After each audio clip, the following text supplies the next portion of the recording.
इस वक्त पूरी दुनिया में अमेरिका का सबसे दुलारा और आंखों का तारा इजराइल में हंगामा हो रहा है। पश्चिमी जगत ने जिस इजराइल को पाल पोस कर बड़ा किया, आज उसी इजराइल में इनकलाब की आग भड़क चुकी है। इजराइल की आवाम सड़क पर नेतन्याहू के खिलाफ जोरदार प्रदर्शन कर रही है। यह विरोध प्रदर्शन अपने देश के लोकतंत्र को बचाने के लिए हो रहा है। लेकिन सबसे बड़ी बात यह है कि अगर किसी देश के नागरिक विरोध प्रदर्शन करने लगे और उस विरोध प्रदर्शन में सेना के पायलट भी शामिल हो जाएं, तो फिर उस विरोध प्रदर्शन को मामूली धरना प्रदर्शन के तौर पर नहीं देखा जा सकता। इजराइल में इस वक्त बेंजामिन नेतन्याहू के खिलाफ जमकर विरोध प्रदर्शन हो रहा है। एक प्रधानमंत्री के तौर पर नेतन्याहू इस विरोध को रोक पाने में नाकाम नजर आ रहे हैं। न मुस्लिम विरोधी एजेंडा काम आ रहा है और न ही इजराइल की यहूदी आवाम धर्म के नाम पर नेतन्याहू का साथ दे रही है। नेतन्याहू बिल्कुल मजबूर और बेबस नजर आ रहे हैं। नेतन्याहू की लाचारी को इसी बात से समझा जा सकता है कि वो अपने विदेशी दौरे के लिए विमान में सवार होते हैं, लेकिन विमान का पायलट उड़ान भरने से इनकार कर देता है।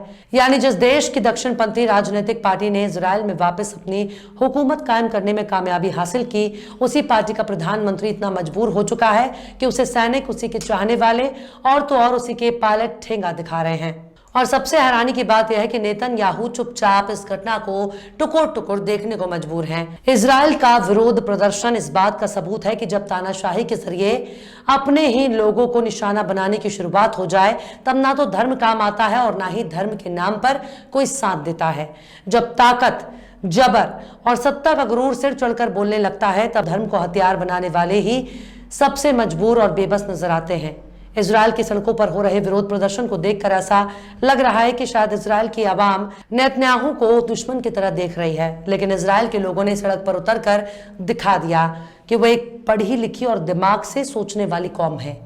ना वहां यहूदियत को कोई खतरा महसूस हो रहा है और ना ही इजराइल के मुसलमान खतरे में हैं, क्योंकि इस वक्त नेतन्याहू की सरकार ही खतरे में नजर आ रही है। यानी नेतन्याहू का सारा गुरूर चूर चूर हो गया। सलाम, नमस्ते, सत श्री अकाल। मैं हूं आपके साथ हर्षिता मिश्रा और आप देख रहे हैं टाइम्स मेल। इस वक्त इजराइल में न्यायपालिका पर कब्जा करने की मुहिम को बहुत बड़ा झटका लगा है। नेतन्याहू की सरकार पर देश की अदालतों पर कब्जा जमाने का इल्जाम लगाया जा रहा है।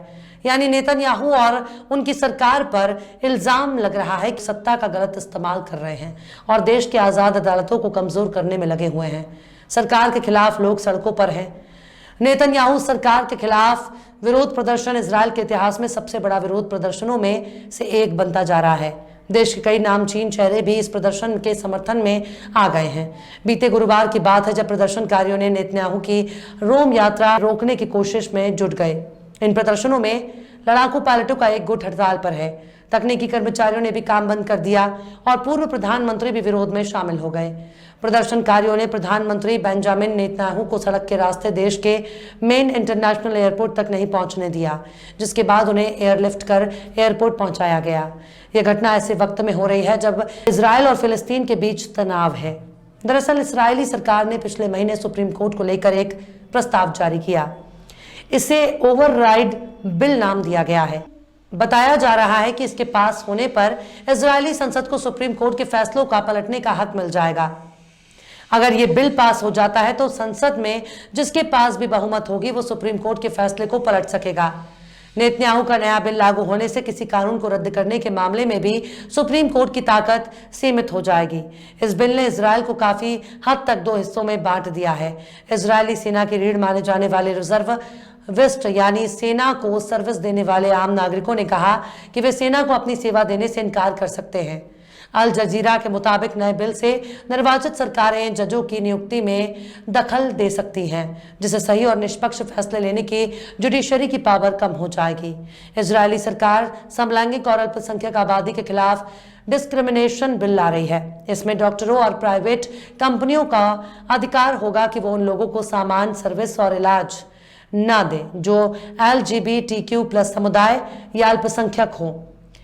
न्यायिक सुधारों से जुड़े बिल की पहली रीडिंग को इजरायली संसद कैनेसेट ने पारित कर दिया है।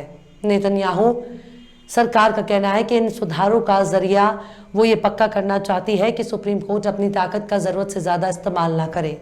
लोगों का मानना है कि इससे देश का लोकतंत्र और सुप्रीम कोर्ट कमजोर होगा।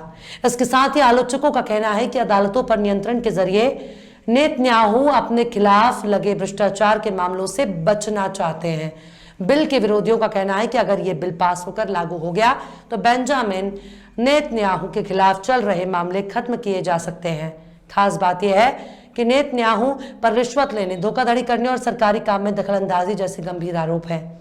इस प्रस्ताव के पास होने पर जजों को चुनने वाली कमेटी में ज्यादातर सदस्य सत्ताधारी पार्टी के होंगे, यानी नेता ही जजों के चुनने का काम करेंगे। इससे जजों की नियुक्ति में सरकार का दखल बढ़ जाएगा। सरकार के मन में सुप्रीम कोर्ट का डर ही खत्म हो जाएगा। वहीं दूसरी तरफ विपक्षी नेता और पूर्व प्रधानमंत्री यायर लापिड ने कहा कि देश अपने इतिहास के सबसे गंभीर संकट से जूझ रहा है। देश आतंकवाद की लहर से जूझ रहा है। हमारी अर्थव्यवस्था संकट में है। हम घरेलू मुद्दे में उलझे हैं। इधर ईरान ने सऊदी अरब के साथ एक समझौता किया और दोनों कूटनीतिक रिश्ते बहाल करने वाले हैं। लेकिन सरकार को अगर चिंता है तो केवल इस बात की कि वो कैसे इजरायली लोकतंत्र को तबाह करे। ये प्रदर्शन ऐसे समय में हो रहा है जब नेतन्याहू की सरकार अगले हफ्ते अपने विधायी एजेंडे पर जोर देने की तैयारी कर रही है। लेकिन इजराइल डेमोक्रेसी इंस्टीट्यूट के एक हालिया सर्वे के मुताबिक 66% इजरायली सोचते हैं कि सुप्रीम कोर्ट के पास एक कानून को रद्द करने की शक्ति होनी चाहिए। वहीं दूसरी तरफ देश के एलिट स्क्वाड्रन के लड़ाकू पायलट भी न्यायपालिका में होने वाले इन बदलावों के विरोध में आ गए हैं। उन्होंने अपनी रेगुलर रिजर्व ट्रेनिंग पर नहीं जाने की धमकी दी है। दूसरे कई अफसरों ने भी खुले पत्र लिखकर चेतावनी दी है कि वे सरकार के इस फैसले के बाद ड्यूटी पर नहीं जाएंगे।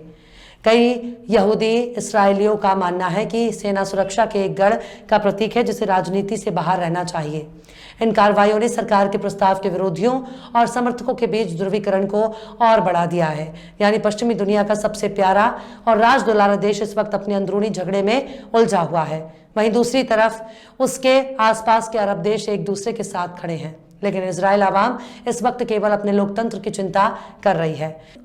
उसको अच्छी तरह मालूम है कि उनके नेता कैसे धर्म से कबड्डी खेलकर बेवकूफ बना रहे हैं। इसलिए इजराइल की आवाम धर्म के बजाय लोकतंत्र बचाने के लिए लड़ रही है। लेकिन नेतन्याहू को शायद अपनी सत्ता और ताकत का कुछ ज्यादा ही गुरूर हो गया। लेकिन अब इजरायली जनता ही नेतन्याहू के खिलाफ सड़क पर बिगुल फूंक दिया है। देखना होगा इजराइल की जनता अपने मकसद में कामयाब होती है या नहीं। फिलहाल इस वीडियो में बस इतना ही। ये वीडियो आपको कैसा लगा कमेंट बॉक्स में जरूर बताइएगा। वीडियो पसंद आए तो लाइक करें। हमारे वीडियो लिंक को फेसबुक, ट्विटर, व्हाट्सएप पर अपने रिश्तेदार यार दोस्तों को भी शेयर करें। और बेबाक, निष्पक्ष, स्वतंत्र पत्रकारिता को सपोर्ट करने के लिए आप हमारे चैनल टाइम्स मिल को जरूर से सब्सक्राइब करें। और हाँ, बेल आइकन की घंटी वाली बटन भी आप जरूर से दबा दें ताकि आपको हमारे आने वाले नए वीडियो की नोटिफिकेशन फौरन ही मिल जाए। फिर मिलता है किसी और वीडियो में एक नई खबर के साथ। हर्षिता मिश्रा को दीजिए इजाजत। जय हिंद। तो देख लिया आपने हमारे इस वीडियो को। हमें उम्मीद है कि आपने हमारे वीडियो को लाइक किया होगा और दूसरों को भी शेयर किया होगा। अगर अभी तक आपने हमारे चैनल टाइम्स मेल को सब्सक्राइब नहीं किया है तो जल्दी से सब्सक्राइब कर दें और बेल आइकन भी प्रेस कर दें।